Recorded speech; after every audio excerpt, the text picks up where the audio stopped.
Well, hello there and welcome. I am S.R. Moore, and this is Mistwood Publishing, the best place to rediscover your wonder and to allow yourself to still be inspired.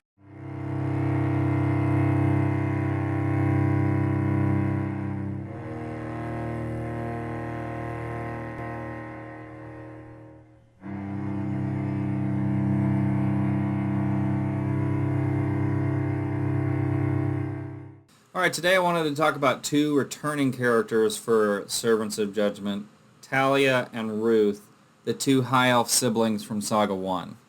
Now, where we left off in Saga 1, Talia and Narbad were kind of an item, and that's going to continue. And that is a big part of Talia's arc in this book, but also something that Talia is wrestling with is, if you read really closely in Saga 1, it's hinted at that she has an ability that is not understood, right? So there's a moment when they're fighting the basilisk where there's red electricity that starts sparking around her. Linod, the cleric elf, isn't really fully sure he understands her magic. And then there's the moment where Neris kind of mysteriously says, like, it's a pleasure to meet you, basically.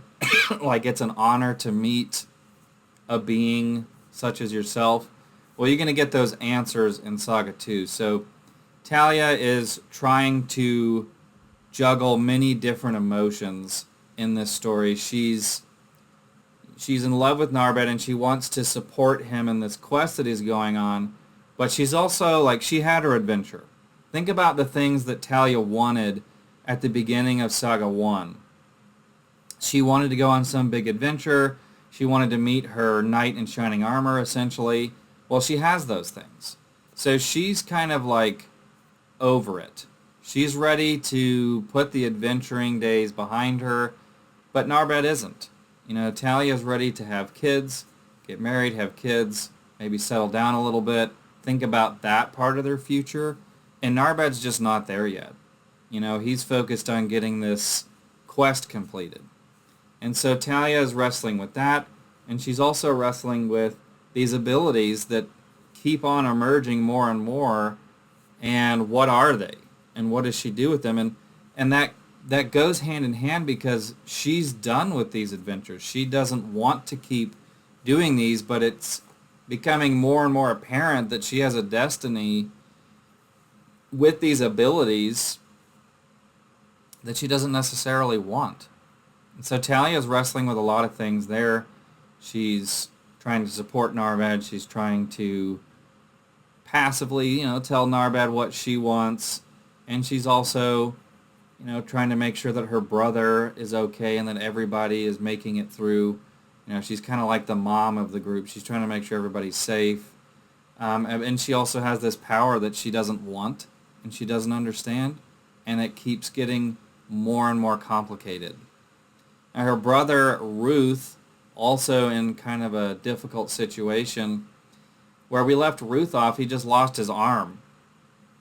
Now, in Saga 1, Ruth, his entire personality was that arm. It was being able to fight and be a warrior so that his father would respect him and admire him and love him.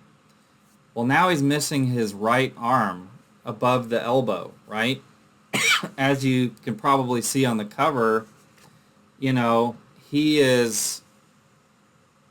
to have a hard time fighting with his left arm. He can't have his shield and sword at the same time. So, like, Ruth is on basically an identity crisis situation. He is turning to the bottle. At the same time, he refuses to go home. After the events of Saga 1, you'd think maybe he would go home and enjoy the fame and the satisfaction that he knows that he would get from his father for having achieved their mission. But see, Ruth is smarter than that. He knows his father. He knows that the celebration of succeeding at the mission in Saga 1 of claiming Vidar from Is and Karam, he knows that eventually the praise and the admiration of achieving that will dwindle, especially as news of how much help he needed continues to naturally get into his father's mind. And so he knows that his father's approval and love is going to be temporary. So he decides not to return home, and he decides to go with Narbad.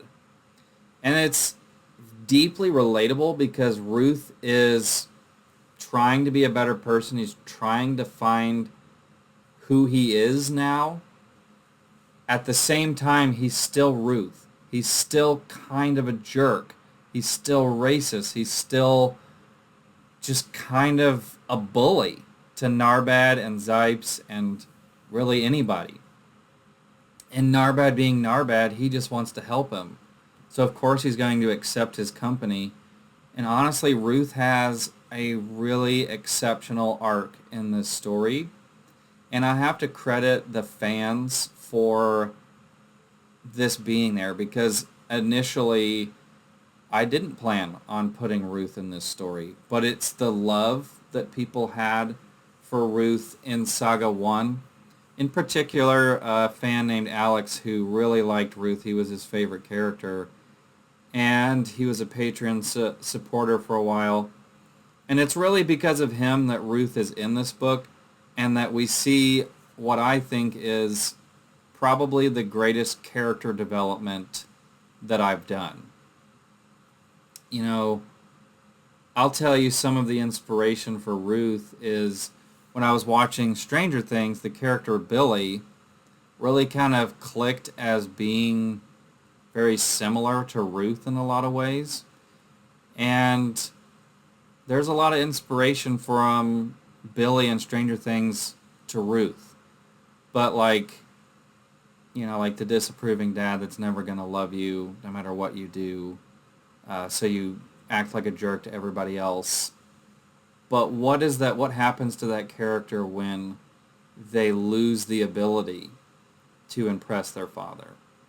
What do they do when they're forced against their, like there's nothing they can do. They're absolutely forced to find a new purpose and a new identity. And that's Ruth's arc in this book. He's rediscovering himself. He's trying to find purpose. He has to reconcile the past. He has to face the past. He has to face the fact that he knows his father doesn't love him and that he never will, and that he had spent his entire life seeking that approval, and now he can't. And so what does that look like? What does he do? That's Ruth's arc in this story, and it's tragically very, I'm not saying it ends tragically, but it's very well done. It's very well done. It's very tasteful, and it's well done. And, you know, Ruth's story may or may not end in this book. You know, I'm not going to tell you who lives and dies. But rest be assured that Ruth will get a proper ending, whether it's in this book or in another book. He will be treated properly, and he'll get that proper ending. Have a nice day.